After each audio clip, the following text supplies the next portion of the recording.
Hi, my name is Coffy, and I'm a program and community engagement coordinator for an organization called Black Girls Smile, which focuses on the mental health and mental well being of Black girls between the ages of 13 and 26. And over the past few years within my mental health advocacy journey, I've focused on programming that really amplified mental health and well being for Black people as well as LGBTQ plus people in Florida and in New York. And when I saw that this opportunity was available to be a fellow for asking for a friend, I was really excited to see that this application was still open. I believe asking for a friend is so crucial at a time like now because oftentimes it's hard to find safe spaces that really allow for people to feel secure and feel safe in asking the necessary questions that they don't have answers to. Stigma for a lot of different topics such as abortion, reproductive health, and mental health. And for young people to have the ability to be in a space where they can just ask their questions without judgment is just so crucial. I'm Haitian American. I really had a lot of questions that I felt I couldn't go to my parents to. And online was that safety blanket for me to really go and ask questions. And sometimes I got answers that weren't really accurate and that weren't really backed by data.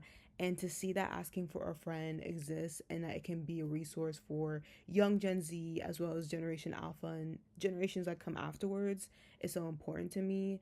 With the rise of AI and with the rise of just so many changes happening online, I feel like this is a resource that I've always wanted to see growing up.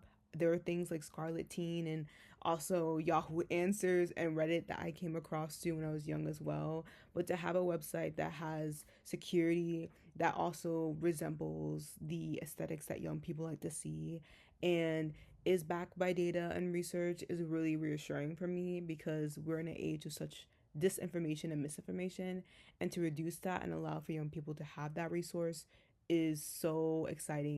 So I want to serve as a youth leadership fellow because I believe information is powerful and crucial. I feel like we're in an era where more people want long form content and a diverse set of content rather than the short form content that we've been reviewing. But I've also seen shorthand with the work that I've done within community advocacy for mental health, reproductive justice on the ground and digitally, what youth want and the ways that youth would like to engage. I think that asking for a friend really wants to expand its reach and wants to reach out to young people and see through their lens what they're navigating through. Because young people want agency, they want to utilize their agency. And as someone who's a young person myself, I know the power that exists when we allow young people to thrive. And I believe that this fellowship will really allow me to combine my strengths within just education, within communications, community engagement, and storytelling to increase and grow this resource as a very successful resource, but make it even better and make it even more expansive for so many different marginalized communities within the United States and allowing them to have that safe space through asking for a friend.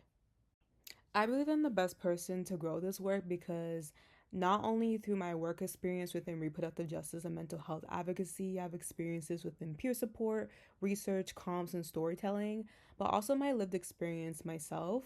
I've been a participant in many different advisory councils and boards that focus on mental health, such as through Black Girls Smile before my full time role and capacity, but also through Mental Health America, where I was a Young Leaders Council member. And I understand being a young person who really wants resources and wants community and wants someone to not judge where I'm coming from and understand that I'm looking for the best information, but also being on the other side and recognizing that I have those skills as a young professional to really bridge those things, being able to be a writer and contribute to some of those answers, or if I don't have those resources or the research skills to do so, onboarding and really connecting with other people who can do so that information is accurate and central and is providing what young people need through asking for a friend. If I could create a new quiz or a resource for Ask for a Friend, I would make something that focuses on boundaries, discussing is it healthy, toxic, unhealthy, or abusive, or is it a boundary issue, a red flag, or anything in between. I think there's been a huge focus about boundaries within the greater conversation in society, but I think that would be an important resource to list on the website. Thank you so much for considering my application, and I look forward to hearing from you soon.